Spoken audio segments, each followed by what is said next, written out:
तो आइए अब इसकी सेटिंग कैसे करें वो देखते हैं। ये ध्यान में रखें, सेटिंग मेनू में टाइम का फॉर्मेट 24 घंटे के रूप में ही डालना आवश्यक है। Programming mode. प्रोग्रामिंग मोड में जाने से पहले जिस जगह आप टाइमर लगाना चाहते हो उस जगह का लैटिट्यूड और लॉन्गिट्यूड गूगल से सर्च कर लें। अब आप सेट बटन को 3 सेकंड दबा कर रखें।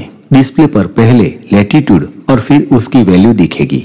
उस वैल्यू को आप अप डाउन बटन का इस्तेमाल करके अपने स्थान की लैटिट्यूड वैल्यू सेट करें और एंटर दबाएं। अब डिस्प्ले पे लॉन्गिट्यूड और फिर उसकी वैल्यू दिखेगी।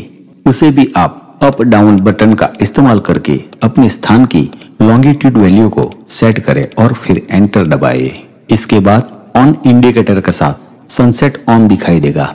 यहाँ आपको टाइमर ऑन होने का समय की वैल्यू डालनी होगी। सूर्यास्त के जितने मिनट बाद आप टाइमर ऑन करना चाहते हैं वह वैल्यू मिनट में डालें। अगर टाइमर को सूर्यास्त से पहले ऑन करना चाहते हैं तो वैल्यू माइनस में डालें और एंटर दबाएं। अब डिस्प्ले पर ऑफ इंडिकेटर के साथ सनराइज ऑफ दिखाई देगा। यहाँ आपको टाइमर ऑफ होने की वैल्यू डालनी होगी।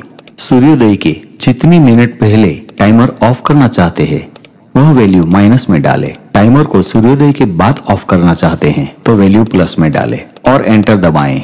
फिर ऑफ इंडिकेटर के साथ नाइट ऑफ दिखाई देगा। यहाँ आप रात में टाइमर को जिस समय बंद करना चाहते हो वह समय डालें और एंटर दबाएं। एंटर दबाने पर ऑन इंडिकेटर के साथ ऑन का समय दिखाई देगा। यहाँ सुबह में आप टाइमर को जिस समय चालू करना चाहते हो वह समय डालें और एंटर दबाएं। ये ध्यान में रखें, अगर आपको नाइट मोड की जरूरत नहीं है तो नाइट ऑफ और ऑन दोनों में समय 00 सेट कर दें। उसके बाद एंटर दबाएं। अब डिस्प्ले पर वास्तविक टाइम दिखाई देगा। आपका टाइमर आपके लोकेशन के सनराइज और सनसेट के मुताबिक ऑन ऑफ होना शुरू हो जाएगा।